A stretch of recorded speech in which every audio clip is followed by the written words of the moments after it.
Child লাইনের তৎপরতায় তেলিয়ামুড়ার রাজনগর এলাকা থেকে উদ্ধার করা হয় 7 বয়সের এক শিশু পুত্রকে। গোটা ঘটনার পরিপ্রেক্ষিতে ব্যাপক কৌতূহল তৈরি হচ্ছে এলাকা জুড়ে। ঘটনার বিবরণে জানা যায়, ধলাই জেলার মনু এলাকা থেকে তেলিয়ামুড়ার রাজনগর গ্রামের কোনো এক স্বামী পরিত্যক্তা মহিলা 7 বয়সী এক বাচ্চাকে নিজের বাড়িতে নিয়ে আসে। বিষয়টা জানাজানি হতেই এলাকা জুড়ে গুঞ্জন তৈরি হয়।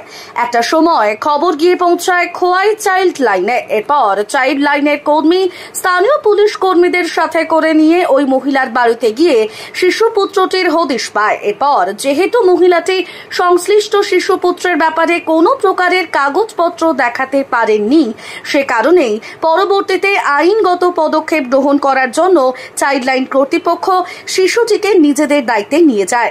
এ বিষয়ে খোয়াই চাইল্ড লাইনের তরফ থেকে দাবি করা হয়েছে, মহিলা ওই শিশু পুত্রটিকে অনৈতিকভাবে মনুর কোনো একটা জায়গা থেকে এনেছে।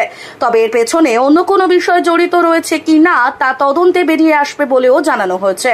গোটা ঘটনাকে কেন্দ্র করে তেলিয়ামুড়া জুড়ে ব্যাপক কৌতূহল জন্ম নিয়েছে। আগরতলা প্রতিনিধির রিপোর্ট, নিউজ অবিকল। আমাদের খোয়াই চাইল্ড হেল্পলাইনে একটা ইনফরমেশন গিয়েছে যে তেলিয়ামুড়া রাজনগর এলাকাতে একজন মহিলা পরিবারে নিউ বেবি আগে নেই, তো এখন বর্তমানে ওনার পরিবারে একটা বাচ্চা আছে। তো সেই মোতাবেক আমরা এখন ইন্টারভিউশন করেছি যে খবরটা সঠিক, যে উনি আগে বিয়ে করেছিল, এখন স্বামী নেই, ওর পরিবারে কিন্তু এখন নিউ বেবি আছে।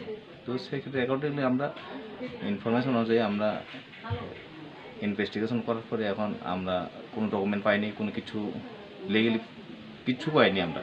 তো সেক্ষেত্রে আমরা এখন বাচ্চাকে আমরা রেস্কিউ করে নিয়ে যাব CCC কাছে, সেইখানে আমরা প্রডিউস করব, তারপরে CCC কী ডিসিশন নেই দেখা যাবে। স্যার, বেবিটা কোন জায়গা থেকে আনা হয়েছে এরকম কিছু জানা গেছে? শুনলাম মনু, ধলাই ডিস্ট্রিক্ট মনু থেকে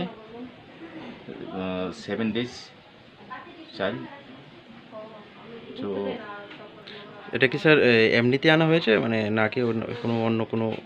না, এখন ইন্টারভিউশন চলবে। তো আপাতত যে মহিলা উনি বলেছে যে কোনো টাকা পয়সার ব্যাপার কিছু নেই, ওর পরিবারে বাচ্চা নেই, সেই ক্ষেত্রে উনি এনেছে।